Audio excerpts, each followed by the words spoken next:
طب الحديد بنحصل عليه من ايه؟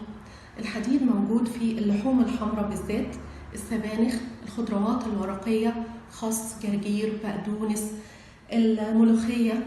كمان متوفر الحديد في التفاح، التين، البرقوق، الباذنجان، أي شكل من الأشكال تحبيه.